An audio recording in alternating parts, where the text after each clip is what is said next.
Welcome to the Times of Industry show. Today I have a very special guest. His name is Alex Dvorkin, and he is a market timer. He's a market forecaster. He works for a big fund, and he runs his own money. And one of his websites is investwithalex.com. Today we're going to talk about something very unique. He's the only analyst that I'm aware of that has created a cycle for wars. And so we're going to get his take about this. Alex, how are you, sir? I'm doing great, Lior. Thank you very much for the very nice introduction. Hey, I really want to get into this. What is the war cycle? Well, the war cycle, basically, I have to explain very briefly the concept behind my entire body of work. So it assumes, in the stock market, a lot of people do fundamental analysis, or they do technical analysis, or they do cyclical analysis. My work basically says that everything in nature is cyclical. And if you understand that, then there's really no point in guessing, because if you can get the correct cyclical breakdown, whether we're talking about the stock market or we're talking about wars, then we're going to be able to predict what's going to happen in the future.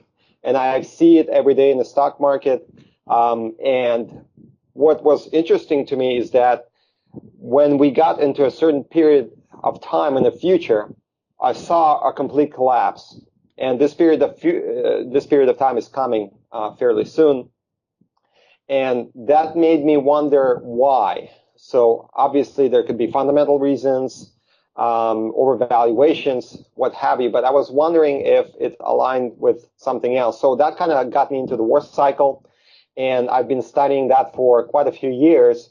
And sure enough, I was able to figure out how it works. At least that's my claim. And that allows me to predict when the next big war is going to happen. And I call it nuclear World War III. And it's coming fairly soon. We still have about 10 years, give or take. But when it happens, it's going to be very terrible. And we already beginning to see early stages of that develop on a fundamental level. And when I say fundamental level, I mean the tension between China and U.S., the tension between U.S. and Russia, NATO and Russia, which is basically the same thing. But yeah, so does that answer your question? I really want to get more details and more into this. So you say that there's 10 years. So between now and 2028, things will need to escalate, and they will need to obviously become antagonizing between one bloc, which is Russia and China, right? Absolutely. And the other bloc, which is NATO nations. So let's talk about a little bit about what are the causes for this antagonizing between those two blocs. Obviously, we know that the U.S. is the existing power, China is the rising power. Can you talk about the dynamics here and why you think this will eventually escalate to war, and what do you mean by war? Complete nuclear annihilation. There's going to be a nuclear war between NATO members and Russia/China. And the reason I say this is because the last time nuclear weapons, it applies to the same cycle. The last time nuclear weapons were used in a war was 84. Well, sorry, the cycle is 84 years, but it was at the end of World War II when the U.S. bombed Japan, Hiroshima and Nagasaki. Everybody knows that. So that was 1945. If we take 84-year cycle from that point in time, that brings us into the 2028, 2029. That indicates that's the time frame when the nuclear weapons will be used again. So you asked me a very good question: what can trigger this war? And actually, it can be.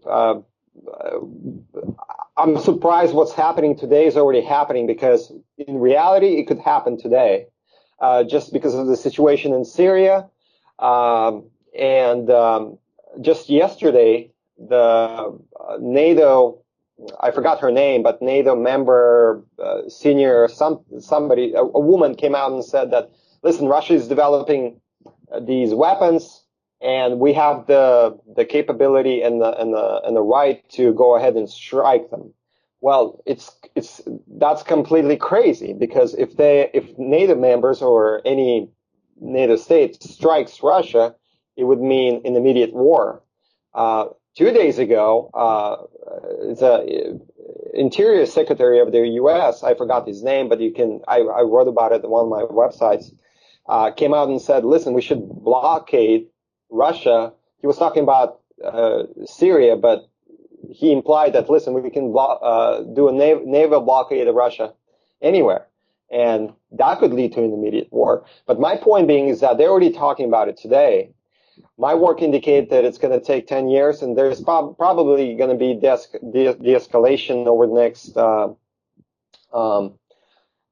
few years, most likely based on who's going to be the next president of the U.S. But the driving forces behind the empire, so to speak, are driving towards this war. And there are many financial reasons for that, such as the massive deficits that the U.S. is running right now that can never be paid back, and so on and so forth. So we coming up onto that cycle. Now, Alex, you work for a hedge fund, or for a fund. What I want to ask you is, when inside of the fund, when you guys decide how to invest, how much weight do you give to this to the debt cycle, as opposed to how much weight do you give to the next 3 to 6 to 8 to 12 months here, with other analysis that is also important? For example, midterm elections historically have caused the market to rally, no matter who wins, Democrats or Republicans. When you have a Republican House and a Republican president, the stock market rallies, and even more so when you have a Republican president and a Democrat House. Then you have a very nice part here in the interest rate cycle as well, when you don't have high inflation yet. So there's a lot of ways to look at the market right now. How much weight do you put onto this long-term cycle, and how much weight do you put onto this short-term cycle? And let's go back here to the end of the 30s, where between, if I'm not mistaken, but you can correct me, between 1942 and 1945, the market really rallied in the States.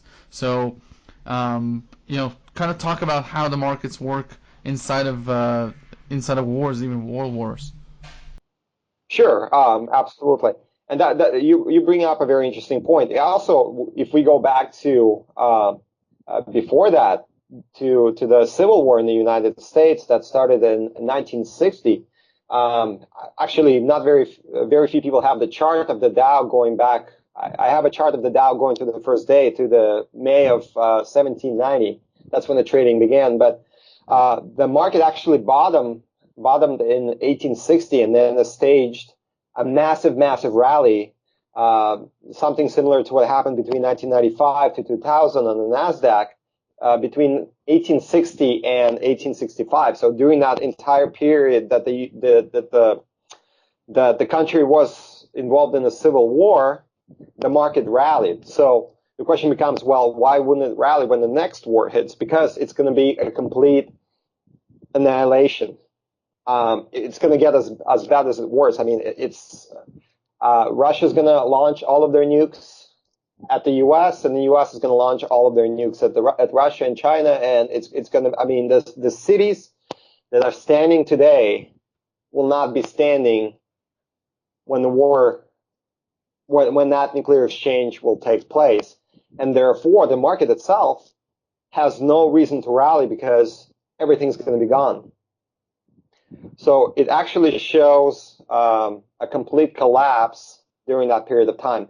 Now, to answer your other question about fundamental analysis, how much we looked at the debt cycle and the elections and so on and so forth, I don't look at it at all, because I only look at stock market cycles, and they allow me to predict with fairly accurate results, what's going to happen in the future. So all of those fundamental things go out the window for me personally, because I have a certain allocation within the fund, and I present it to my partners, and they take it into consideration. And of course, they consider those fundamental points to make their own decisions. But for myself, I really I understand all of those fundamental points, but I try to stay away from making investment decisions based on that, because in many cases, something completely different happens when it comes to the final result, which is the financial market. Now, Alex, let's go back here to this prediction. So obviously, you look at a cycle, you look at a pattern. How do you actually do that? What's involved here with looking at this? Because obviously, between now and then, there's so many things that can happen to avoid this situation on just political and diplomatic talks between the two blocks can obviously derail any bad scenarios like you're envisioning here. So kind of talk about how your model works, and whether or not a simple negotiation between the two blocks can shelf this prediction. Okay.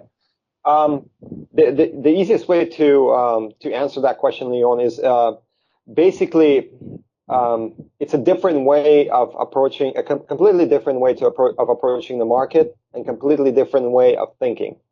So the traditional way of thinking on Wall Street is that the fundamental events drive markets. Okay, so you get the jobs report, you get the GDP number, or you get whatever, and the stock market goes up and down, and they write about it in financial publications and explain it that way. I look at the market in a completely different way. I say, no, the cycles is what's driving the market, and the news that comes out is actually the explanation that comes out for the move is just happens to be there. It appears to be the cause, but the actual cause was cyclical. And when you begin to approach the market that way, you change your perception completely, and you begin to understand that something behind the market is actually driving it. That's probably the easiest way to explain it. But the cycles themselves are complicated. There are upside cycles, downward cycles. There are many of them. So you have to have a complete breakdown of them, and then they shift, and that makes analysis a little bit complicated. It takes a little bit of time to kind of get used to it and understand what's happening. But if you do, you have a pretty good idea what the stock market's going to do in the future. Alex, what is your prediction for the stock market itself going forward here in the tightening cycle for the Federal Reserve? Okay, so here's what my work shows. Basically, I'll be I will not be as specific as I should be, just because I have a subscriber base. But basically, we're going to decline from, let's say, around this time to 2021.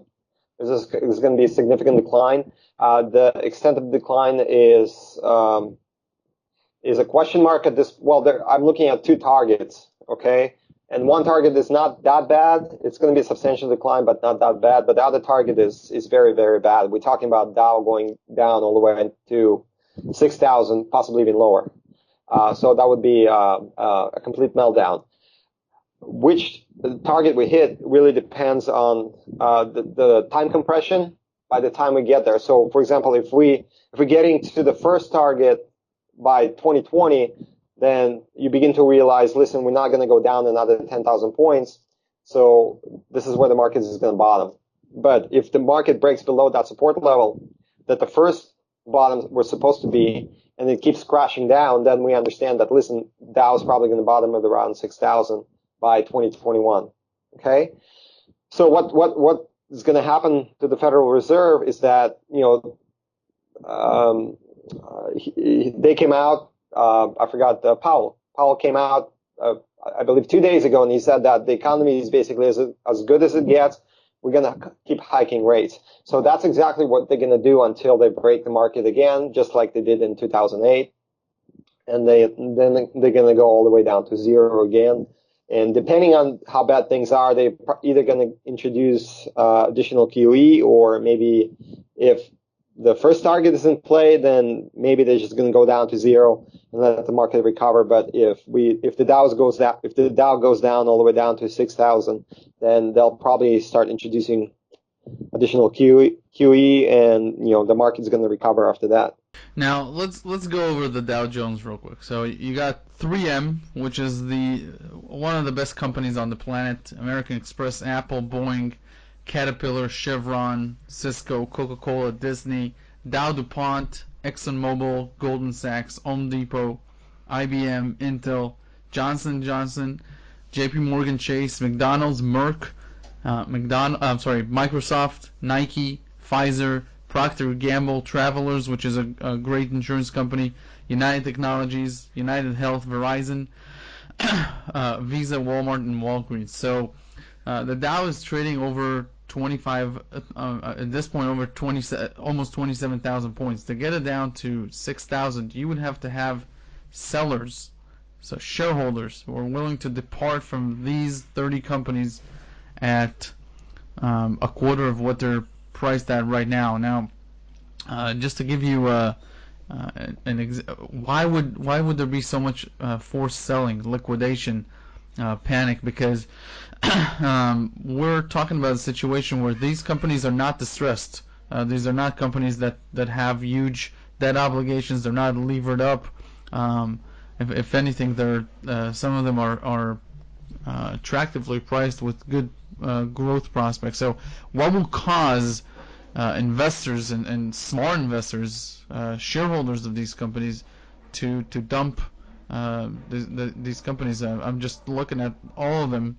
If they drop even half, I'll be a buyer of all of them. I don't understand why there will be so much discount on some of the world's biggest companies. I know some other people have also talked about the Dow going back to 1999 levels, and I know Peter Schiff is talking about that, but I simply don't understand why this would happen in the real world.